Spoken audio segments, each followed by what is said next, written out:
السلام عليكم. يا ترى ليه بنبدأ السنة الهجرية من محرم مع إن الهجرة أصلا كانت في ربيع الأول؟ وإزاي أصلا اتعمل التقويم ده؟ هل النبي هو اللي اختاره؟ تعال نحكي القصة من أولها. أنا محمد ودي قناة أي حاجة. التقويم الهجري ما اتعملش وقت الهجرة، ده اتعمل بعد الهجرة بحوالي 17 سنة في عهد سيدنا عمر بن الخطاب رضي الله عنه. وقتها الناس كانوا بيكتبوا التاريخ بالشهر واليوم بس من غير سنة، فالدنيا كانت بتتلخبط. الصحابة اتجمعوا وقالوا لازم نبدأ تقويم، فاتفقوا إن أنسب بداية تكون من أعظم حدث وهي الهجرة النبوية. طب الشهور دي جت منين؟ الشهور الهجرية زي محرم، صفر، ربيع، جمادة كانت موجودة أصلا قبل الإسلام بزمان.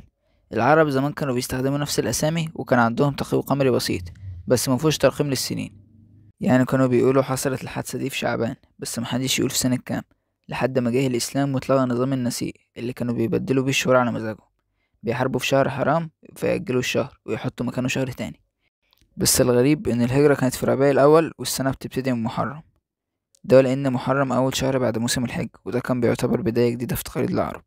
السنة الهجرية فيها 12 شهر زي السنة الميلادية بس أسمائهم جاية من عادات العرب زمان.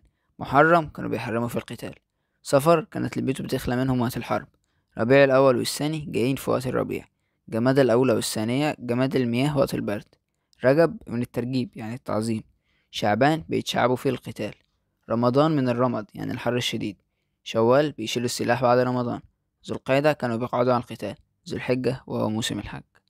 السنة الهجرية بتعتمد على القمر، يعني كل شهر بيبدأ لما الهلال يتشاف. السنة كلها 354 يوم تقريبا، يعني أقل من الميلادية ب11 يوم. عشان كده رمضان والحج بيجوا في مواسم مختلفة كل سنة. السنة دي رمضان في ربيع، السنة الجاية ممكن يجي في الشتاء وهكذا. السنة الهجرية مليانة مناسبات كتير.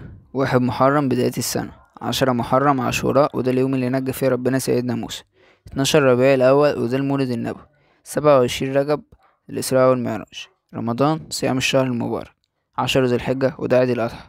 كل مناسبة ليها قصة ومعنى وبتفكرنا بحاجة عظيمة. ناس كتير فاكرة إن السنة الهجرية بدأت وقت ما النبي خرج من مكة، لأ، الهجرة كانت في ربيع والسنة الهجرية بدأوها من محرم بعدها بسنة وشوية. وكمان النبي ما عملش تقويم، ده تم بعد وفاته في عهد سيدنا عمر بن الخطاب.